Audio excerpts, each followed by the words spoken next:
All the cameras are clear shot, lads, yeah?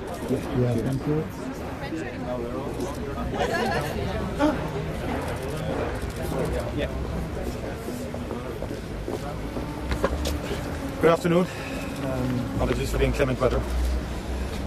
So as you can see in my Dáil statement today on the European Summit, I outlined the decision that we've come to in terms of facilitating a further budget and facilitating stability throughout 2019, primarily because of the huge threat that Brexit represents to the economy and to the people of Ireland. And in my opinion, we must prevent the contagion or a contagion of the type of chaos that is occurring in Britain to Ireland. And I think it has stood us in good stead over the last 3 years now, nearly, since the Confidence Supply Agreement was established, that Ireland has portrayed a stable political entity in sharp contrast to the mayhem in British politics. And I think Brexit is a very challenging issue for us. No one is certain as to the outcome and cannot be certain as to the outcome over the coming months. We do know the impact will be damaging, so therefore we could not risk 4 months of a long election and a lengthy government formation process in the context of such a serious threat to the country. You know, you say it's stood us in good stead, but how do you square that with your criticism of the government's delivery in Northern Ireland? In terms of stability, I'm talking about in terms of the political system stability in Ireland compared to what has been happening in Britain, which I think by any yardstick has been very unstable and sort of not in a position to develop any coherent position on Brexit in Ireland. The Parliament has delivered a very stable consensus on Brexit, unlike the British Parliament. Of course you're correct in saying, you know, we have huge issues with the under-delivery in housing and in health. And if these were normal times, our response would have been different. But it's not normal times, and that is the fundamental point. Sinn Féin says you're running away from the electorate. I mean, you could deliver stability if you came back with a pumping result yourself. But I think that sums up the Sinn Féin approach to governance and to getting things done. I mean, Sinn Féin seem to be totally electorally focused on everything, but when it comes to actually forming governments and facilitating the continuation of parliaments and so on, they're very poor. So, for example, we have no executive, we have no assembly for 2 years in Northern Ireland, at the time of the worst possible threat to the Northern Irish economy, and Sinn Féin contrived the collapse of the assembly and the executive at a moment of great peril for its people.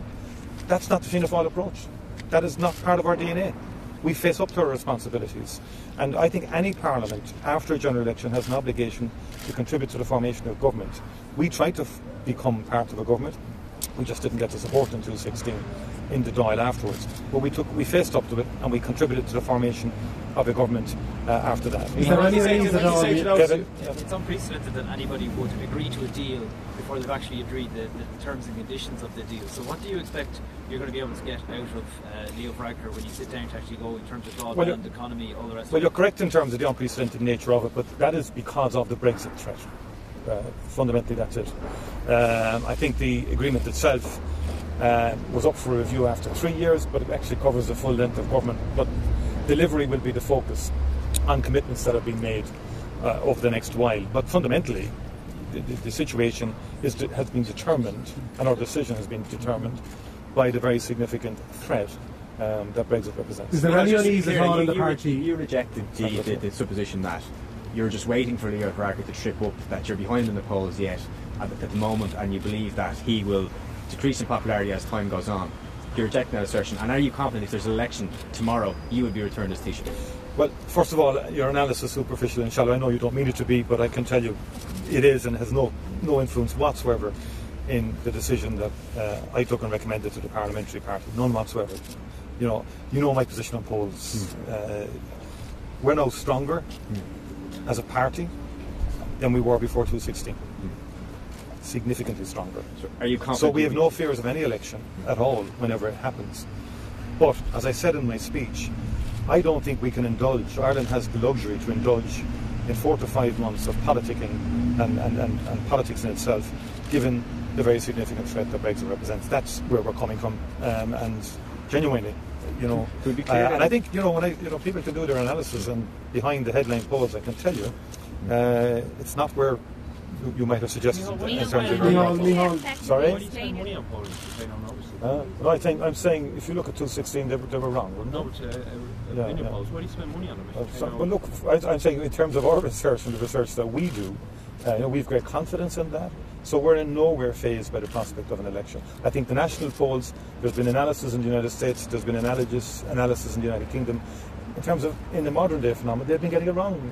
They have been getting it wrong. Spending money on them. What about the councillors and the grassroots members? Are you not going to get it in the neck for signing up for another deal with these when they're actually getting it in the neck when they're trying to defend why housing and health hasn't got better? Well, first of all, it is a very difficult decision. I'm not saying there are people who will not be happy with this decision within the party. I think the general public will be, actually. I think people get the fact that we are in a very difficult situation as a country. Not of our own making, but of the situation in Britain ever since the referendum on Brexit. It has overshadowed politics here. There's no question about that. And it hasn't got better, it's got worse in terms of seeing clear light at the end of the day, and that's a big problem.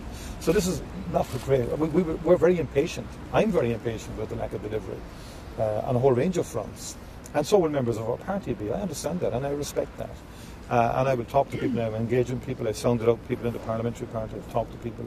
Our review team spoke to them yesterday at length, and these are very challenging decisions, but. And in some respects, in terms of the party, that it would have been an easier decision to do something else. But that's not what I'm here for as leader of the party. I have to take the right decision in the interest of the country. Do you detect any unease among the parliamentary party when you say it would have been an easier decision to stay on? Does that mean a considerable amount of people are uneasy? No, a majority would support, a significant majority would support the actions that I've taken. I've recommended. I mean, I've been talking to people for a good fortnight now in terms of just their perspective on things, and it's very clear that particularly in the last 6 weeks to 2 months, anxiety levels amongst the general public have risen considerably on Brexit. And I think as things were coming to a head in Westminster, people were becoming more anxious. So to me it would be quite reckless to add to that sense of anxiety, that sense of fear that people genuinely have now over Brexit and the uncertainty of Brexit. This has probably been one of the least transparent exercises in some time undertaken by both government and the main opposition party. I mean, we know nothing about what has been uncovered by a very long process that, as you know, all of us here have been trying to report on for the past 4 weeks. Are you going to give us any kind of details on exactly what you uncovered through this review process? And can you give us some specifics here and now about what you are seeking the government to sign up to in return for your support? Well, as I said to you, the issue here that has determined our decision is actually Brexit. That is the issue. If it was normal times, we would be having a completely different approach. That's the first central point in terms of our decision. In terms of the review, certainly we've taken copious notes in and around the review. And what has been revealed, really, is an inertia and an inability to deliver real progress on issues like health and housing, and the issue in terms of children's assessments, the delay in assessments for children's needs, children with special needs, the mental health system, the inability, for example, notwithstanding the funding that we've delivered through confidence supply, but the inability to translate that into actual posts and an actual concrete response to young teenagers, for example, who are in difficulty in accessing CAMS and our mental health services. The same applies to children in terms of access to therapies and so on like that. But in the context of this decision, we didn't go after, having looked at the review, we looked at the wider issue about Brexit, we didn't go after a whole series of asks and so on like that. We're not happy with how the government is performing, but Brexit leaves us with no alternative but to facilitate stability over the coming year. That is our position. Take them on their word that they're just going to make improvements in those areas that you've outlined? No, what we're saying to you is that Brexit is the dominant issue. It overshadows everything. That is the key rationale behind the decision that we've taken. But Micheál, just to follow up on that, Brexit may overshadow everything, but for the 10,000 people homeless today, Brexit doesn't overshadow everything. For those in trolleys, it doesn't. But yet you've given Fianna Fáil a carte blanche for to go ahead. And can I ask as well, are you going to publish those copious notes that you made? And can you tell us even about your meeting last night with Taoiseach, how long that was it detailed? And obviously we're happy enough afterwards. Well, first of all, I think, again, I have to re-emphasise the motivation behind the decision. prism through which we're looking at all of this. It's Brexit and the threat that Brexit represents to the Irish people. That is the overwhelming motivating factor in this decision. That said, okay, in the most recent budget that we negotiated, we put affordable housing as a centrepiece of our commitment of that. Now, we will be obviously seeking delivery on affordable housing commitments that have been made in the budget in terms of a specific affordable housing programme. In terms of the council house building programme, we will be seeking delivery. And we'll be seeking mechanisms in place. So it's not actually, no, it's not. Oh, you're talking about we're budget seeking. 2020. Yeah, no, we're not talking about budget 2020 at all. We're talking about budget 2019 in terms of specifics that have been entered into, in terms of council houses, additional council houses, in terms of affordable housing, and also in terms of health commitments. In terms of health, of course, the National Treatment Purchase Fund was the main contribution we made in confidence supply. It was actually quite interesting. The Taoiseach spoke eloquently about the virtues of the Treatment Purchase Fund a while back in the Dáil, having resisted it very strongly during the confidence supply talks back in 2016, yet the government now cling on to that as their main defence in terms of health. So that it has been progress, to be honest. In education, we have reduced pupil teacher ratio through confidence supply. We've largely brought back ex-quota career guidance counselling to our schools, a very practical measure that we insisted on at the time. And also we got capitation grants into this year's budget and improved the situation for postgraduates, but not to the degree that we would like. And these are issues that, yes, we will be pursuing. But it's not the type of negotiation that you perhaps might have thought it was going to be in the end, because in our view, looking out over the horizon, Brexit is the issue. That we simply cannot create instability now or over the next 4 to 5 months, given what's happening in terms of Brexit. So we hope just further reassurances or promises from the Taoiseach related to big issues in exchange for his support. There's disagreement on us in terms of those issues. I mean, we both presented 2 position papers, which I think good journalism on earth, I think, for some sort. But I mean, we presented 2 position papers. We disagree on those issues in terms of delivery and so on like that, and we will continue to disagree on that, and we will continue to heap on the pressure on those specific issues. Over if it wasn't for Brexit, would it be at an end now? As I said inside, yes. Can you confirm that, for example, the existing document still applies and that there's no new document, no new agreement? Yes, yeah, the existing document is there. So you're not looking for anything new over the next year? Well, in terms of legislation, we will be looking for an agreement in terms of agreed legislation between both sides. So you'll publish that, will you? In terms of, yeah, there's no big deal about that. It'll be very public, obviously, in terms of legislative program. Sort of report on your review over the last 4 weeks. Well, we haven't entertained in doing that. Why not? I think in terms of transparency, we're seeking a lot of transparency from the government, and maybe. So are we, Micheál. Yeah, you've been in there with every departmental secretary for the last 4 weeks. We've no difficulty in sharing that with people. No difficulty at all. Micheál, could you just confirm you're not seeking to reopen the budget that's been set for next year either? You're not going in and say we want more money allocated to a different aspect now. The budget is set. Well, there's the one issue on look, the budget's only 2 months after announcement. A month. Sorry, a month since the announcement. It's been a long month. But it's, in essence, obviously that budget has to play out. Now, already there are clearly pressures on it. The health service plan hasn't been published yet. Obviously, we have to go, and we haven't seen the health service plan because legally it's one that has to go before the cabinet. The minister has to bring before and so on. That will be keenly, obviously, observed by us.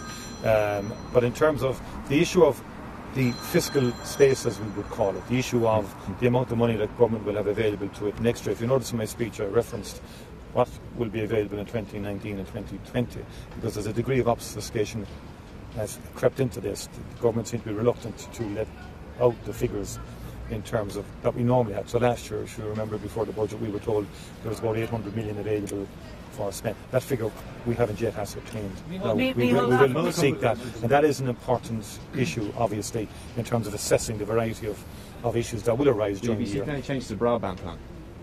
Well, again, we had an interesting discussion on that last evening. The government obviously has to make a decision on that. We have deep concerns about the capacity of the remaining bidder to deliver what is committed to in the national broadband plan. We have issues still, as our spokesman Deputy Dooley pointed out, in terms of the tender process and in terms of the behaviour of Mr McCourt. The indication that coming to a final agreement on it. Yeah, it doesn't matter for the executive. We have issues with that, and we will continue to pursue those. We'll continue to pursue the issue. We'll see how that unfolds. Micheál, have you set a specific date in 2024 when the election will be, so that we're not back in this confusing scenario? Well, I did in my speech. And if we haven't, what's the chances of this this deal going to whole hog until 2021? No, I made it clear in the speech that we see a spring election. February. Final question. Is the extension contingent on you getting this programme of agreed Sorry? legislation through? Is this extension contingent or dependent on you having this agreed programme of what legislation is going to be going forward? Or is this it? Is the deal done? Well, no, obviously there has to be mechanisms in place to make sure that commitments that have already been entered into are delivered, yeah, of course. Did you give and any consideration? in terms of the budget, it's not no more than this year's budget was a carte blanche. Next year's won't be either. Obviously, there has to be discussions and negotiations about next year's budget, of course, just as there were this year. I mean, we had fairly protracted discussions on the affordable housing scheme, for example, and other issues in the budget. Of course, those issues will be live, hard fought for issues in the coming year, and we will be very robust in our approach to government over the coming months on a whole range of issues. Thank you very much indeed. Thank you. Did it cross your mind to consider a government of national unity with Fianna Fáil TV?